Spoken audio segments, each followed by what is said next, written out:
j'ai marqué, il y a de 2000 fleuristes qui ont déjà fermé. C'est des petits commerçants quoi, qui ont crevé. Donc voilà. Donc, monsieur le ministre, en tant que syndicat professionnel, fédération membre de la CDF, Confédération nationale des détaillants de lingerie, créée en 1902, représente le premier et l'unique regroupement des commerçants indépendants entièrement exclusivement dédiés au métier de la lingerie. C'est à ce titre que nous sollicitons votre bienveillance, attention par l'intermédiaire de cette lettre. Comme tous les Français, nous avons écouté les annonces du président de la République. Ah oui, c'est important, elle date du 31 octobre. Hein. Premier, tu vois, 31 octobre. Voilà. Au Donc, début du confinement. voilà, ouais. Et ça, j'ai trouvé sur Internet. Hein, c'est pour Il y tout a le un monde. syndicat de lingerie. Oui, oui, oui. Voilà. Donc, moi, ma femme, elle est vendeuse, hein, elle fait partie de rien. Hein, on n'est pas affilié à quoi que ce soit. Moi, j'ai rien à voir avec ça. Mais sauf que, voilà, pour moi, c'est important. Les petits, on ne doit pas les laisser crever. Si on laisse faire plus tard, comme ils diront nos enfants, qu'est-ce que tu as fait? Tu n'as rien fait, toi? Pourquoi tu as fermé ta tronche? Enfin, voilà. Bon. Ben oui.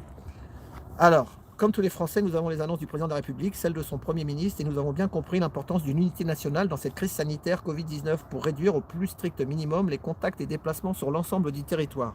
Nous avons bien entendu également que les commerces dits non essentiels sont dans l'obligation de se soumettre à une fermeture administrative imposée dans le cadre du confinement ayant pris effet vendredi 30 octobre et jusqu'au 1er décembre 2020. Cela malgré l'impact des premières mesures qui ont été dévastatrices pour l'ensemble de nos TPE, qui pourtant ont appliqué à la lettre vos directives, qui ne représentent en aucun cas, jusqu'à preuve du contraire, des lieux où la contamination serait la plus virulente. Ah oui, dans le machin, c'est combien que tu avais dit 2000 469 personnes. Voilà. Avec le confinement, ils sont à 2500 là-dedans, alors que moi, ma femme, dans sa petite boutique, c'était 2 personnes. Pourquoi on ne sait pas. Donc, alors, nous tenons à vous dire que nous remettons aucunement en cause la présence du virus et son impact sur la santé et les vies des citoyens, et que nous sommes toujours solidaires, comme nous l'avons toujours été, en prenant une part active au combat lors du premier confinement. Toutefois, nous constatons une fois de plus, à nos dépens, que les grandes surfaces qui vendent des produits indispensables et non indispensables, pour reprendre les termes du président, peuvent rester ouverts. Les grands du numérique également peuvent toujours continuer à vendre ces mêmes produits pour lesquels il nous est interdit de le faire. Cela entraîne une profonde injustice pour les commerces jugés non essentiels et la distorsion de concurrence dans ces conditions de confinement n'est plus tenable pour les petites structures que nous sommes et que nous représentons. Cette mesure que nous dénonçons comme une atteinte injustifiée et disproportionnée à la liberté du commerce va entraîner des conséquences catastrophiques. À court terme, des pertes de chiffre d'affaires, des faillites, des fermetures de magasins, des drames humains supplémentaires. À moyen terme, toujours moins de concurrence pour les consommateurs face à ces hyper du commerce. Le manque de petites structures de proximité va favoriser les déplacements en voiture pour le plus grand nombre afin de se rendre auprès de ces grands centres commerciaux de périphériques, ce qui va à l'encontre même des efforts actuels pour l'environnement. Ça, c'est vrai. Les centres-villes, qui sont constitués de nombreux commerces de ce type, moi ma femme est travaillée en centre-ville, seront une nouvelle fois touchés sans vie et leur mise en péril aggravée une fois de plus.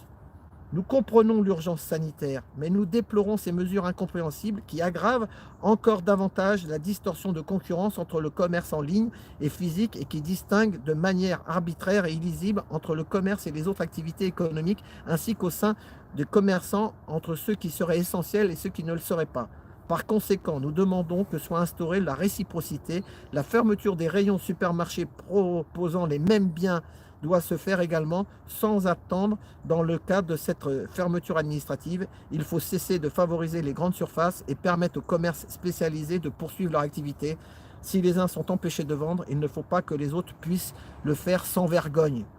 Monsieur le ministre, l'expression de vos profonds respects et de salutations.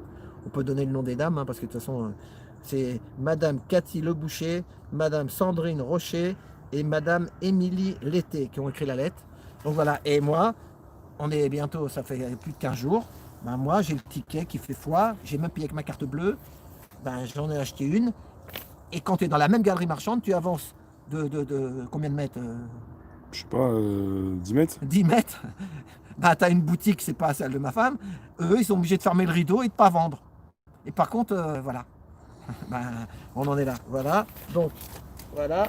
Je rembarque, c'est pas pour moi, vous inquiétez pas. J'ai pas changé de bord. Alors voilà, bougez pas, j'arrive, il y a une surprise. Allez, on passe à autre chose. Donc voilà, on fait, t'inquiète pas, là ça fera un temps fort, on va en faire d'autres. Ouais, un temps Voilà, fort. attention,